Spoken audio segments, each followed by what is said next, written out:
ആരോഗ്യമന്ത്രി വീണ ജോർജിനെതിരായ KSUവിന്റെ കരിങ്കൊടി പ്രതിഷേധത്തിൽ 5 പേർക്കെതിരെ വധശ്രമ കുറ്റം ചുമത്തി കേസ്. റെയിൽവേ ആക്ട് പ്രകാരവും 2 കുറ്റങ്ങൾ ചുമത്തും.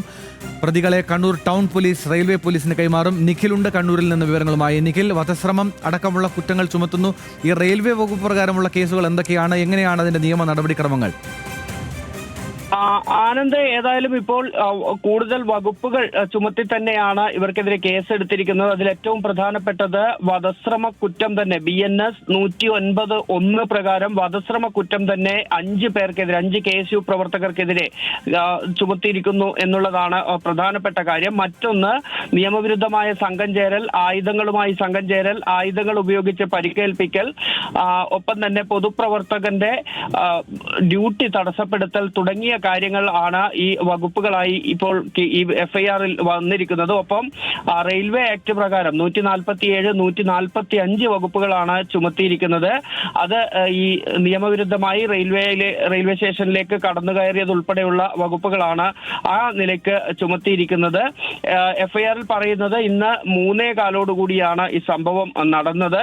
ന്യായവിരുദ്ധമായി ഏതോ ആയുധവുമായി സംഘം ചേർന്ന് 5 KSU പ്രവർത്തകർ റെയിൽവേ സ്റ്റേഷനിൽ അതിക്രമിച്ച് കയറിയെന്നും അവിടെ വെച്ച് കരിങ്കൊടി കാണിച്ച് മന്ത്രിക്കെതിരെ മുദ്രാവാക്യം വിളിച്ചും കൊല്ലട എന്ന് ആക്രോശിച്ചുകൊണ്ടും ആയുധം ഉപയോഗിച്ച് മന്ത്രിക്ക് നേരെ ചാടി വീണ് കഴുത്തിന് ആക്രമിക്കുകയും അത് തടയാൻ ശ്രമിച്ച മന്ത്രിക്കൊപ്പം ഉണ്ടായിരുന്നയാൾക്കെതിരെ അക്രമം നടത്തുകയും ചെയ്തു തുടങ്ങിയ കാര്യങ്ങൾ FIR-ൽ പറയുന്നുണ്ട്.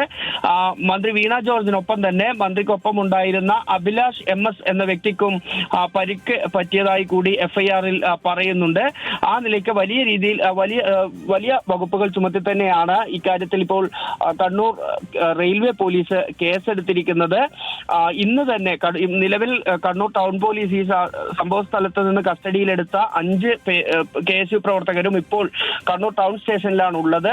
ഈ മെഡിക്കൽ ഉൾപ്പെടെയുള്ള നടപടിക്രമങ്ങൾ പൂർത്തിയാക്കിയതിനു ശേഷം ഇന്ന് രാത്രി തന്നെ കേരള റെയിൽവേ പോലീസിന് ഇവരെ കൈമാറും എന്നുള്ളതാണ് നമുക്ക് മനസ്സിലാക്കാൻ കഴിയുന്നത്.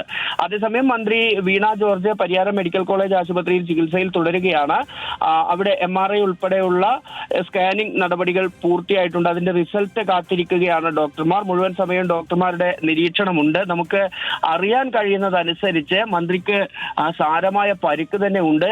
കഴുത്തിൽ സാരമായ രീതിയിൽ പരിക്കേറ്റിട്ടുണ്ട്. പലപ്പോഴും വേദന കൊണ്ട് പുളയുന്ന ഒരു അവസ്ഥയിലൊക്കെ ആണ് എന്നുള്ളതാണ് നമുക്ക് നിലവിൽ മനസ്സിലാക്കാൻ കഴിയുന്നത്. അതുമായി ബന്ധപ്പെട്ട് ഈ MRI സ്കാൻ റിസൾട്ട് വരുന്നതോടുകൂടിയാണ് അതിൽ എന്താണ് പറ്റിയിട്ടുള്ളത് എന്നുള്ള കാര്യത്തിൽ ഒരു വ്യക്തത വരിക. ഏതായാലും ഇപ്പോൾ ഈ കഴുത്തിൽ കോളർ ഉൾപ്പെടെ ധരിച്ചാണ് മന്ത്രി കഴിയുന്നത് എന്നുള്ളതാണ് നമുക്ക് മനസ്സിലാക്കാൻ കഴിഞ്ഞിട്ടുള്ളത്.